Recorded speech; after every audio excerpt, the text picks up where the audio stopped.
अनंत सिंह की गिरफ्तारी पर आरजेडी का बयान आया है। सिर्फ खाना पूर्ति के लिए अनंत सिंह की गिरफ्तारी हुई है, आरजेडी ने आरोप लगाया। दरअसल आरजेडी की ओर से दावा किया जा रहा है कि बिहार सरकार की फजीहत हो रही थी और इस फजीहत से बचने के लिए खाना पूर्ति की गई है। आरजेडी जो कि दुलारचंद यादव की हत्या के बहाने सरकार पर लगातार हमला बोल रही है, आरोप लगा रही है कि यह महाजंगल राज जैसी स्थिति है और फजीहत से बचने के लिए सिर्फ खानापूर्ति के तहत अनंत सिंह की गिरफ्तारी की गई है। अनंत सिंह जो कि जेडीयू के ही प्रत्याशी हैं, सत्ताधारी जेडीयू के ही प्रत्याशी हैं मोकामा से, और उनकी गिरफ्तारी को सिर्फ खानापूर्ति बताया है आरजेडी ने।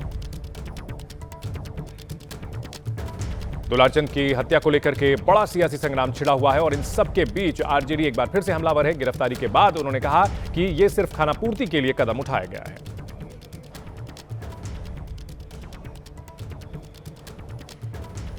दुलारचंद यादव हत्याकांड मामले में अनंत सिंह की गिरफ्तारी हुई है, साथ में उनके 2 समर्थकों को भी जो है वो गिरफ्तार किया गया है। मुख्य आरोपी अनंत सिंह को जो है वो बताया जा रहा है। आप लोग लगातार सवाल उठा रहे थे कि आखिर चुनाव आयोग कर क्या रहा है, नीतीश कुमार क्या कर रहे हैं, सो खुलेआम वो घूम रहे हैं, हत्या के आरोपी कैंपेनिंग कर रहे हैं।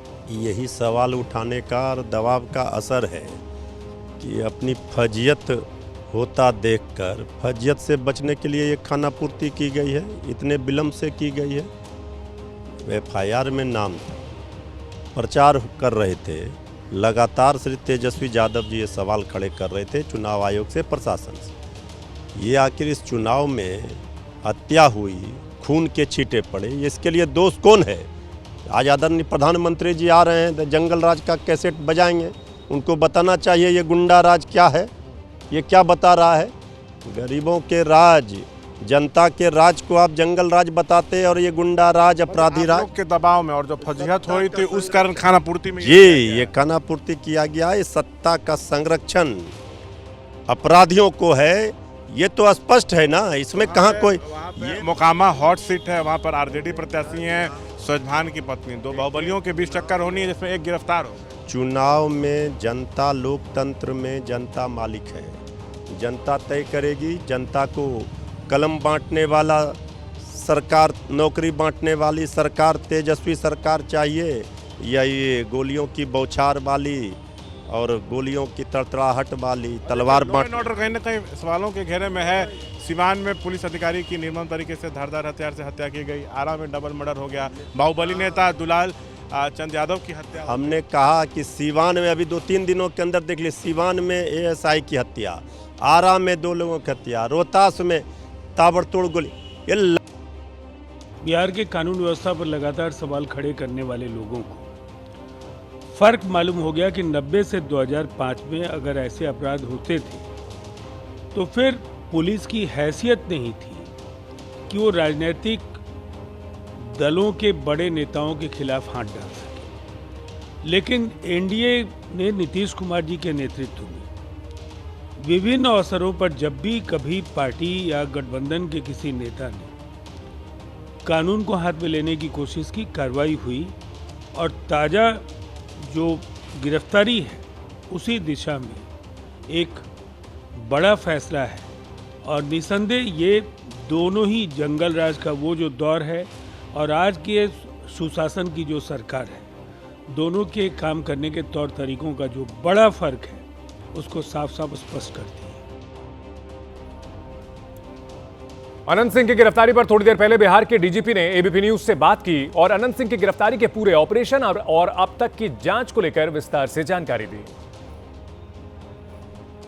जो प्रारंभिक अनुसंधान में संकेत मिले हैं और इनका नाम प्राथमिकी अभियुक्त के रूप में आया था, ये घटनास्थल पर इनकी उपस्थिति थी। अब इनकी कांड में क्या भूमिका है वो अनुसंधान का विषय है। घटनास्थल पर इनकी उपस्थिति थी, जो कन्वॉय जा रहा था उसमें थे। घटना की अन्य बारीक पहलुओं पर अनुसंधान जारी रहेगा, पूरी टीम लगी हुई है अनुसंधान में। लेकिन यह जो प्रारंभिक संकेत मिले उनके आधार पर इनकी गिरफ्तारी हुई है और चुनाव आयोग और पुलिस हेडक्वार्टर और सरकार इस घटना को काफी संवेदनशीलता के साथ लिया है। पोस्टमार्टम रिपोर्ट में संकेत मिला है कि जो पैर के एकदम निचले हिस्से में जो एक गोली आर पार हो गया था, उससे इनकी मृत्यु नहीं हुई है। इनकी मृत्यु हुई है इनके शरीर के अपर पार्ट से जो वाहन कोई हार्ड एंड ब्लंट सब्सटेंस के क्रॉस करने से हुआ है तो वाहन ही हो सकता है। तो वाहन के क्रॉस करने से, और ऐसे भी विजुअल्स में और लोगों के प्रत्यक्षदर्शियों के बयान में भी ये कुछ आ रहा था कि वाहन क्रॉस करने से इनकी मृत्यु हुई है। तो अब ये अनुसंधान का विषय है कि कौन सा वाहन क्रॉस किया, उस वाहन के चालक कौन थे, उस गाड़ी पे बैठे कौन थे, और ये पूरा जो कन्वॉय था, इस कन्वॉय में कौन कौन से लोग थे जो आगे क्रॉस कर गए, कौन वहां पे रुके थे, ये सभी अग्रतर अनुसंधान का विषय है, बहुत बारीक अनुसंधान का विषय है। ये आने वाले दिनों में सीआईडी अनुसंधान कर रही है, सीआईडी की टीम डीआईजी की अध्यक्षता में। ये अभी प्रारंभिक संकेतों के आधार पर, प्रारंभिक साक्ष्यों के आधार पर निर्णय लिया गया था, क्योंकि ये नेम्ड एक्यूज्ड है।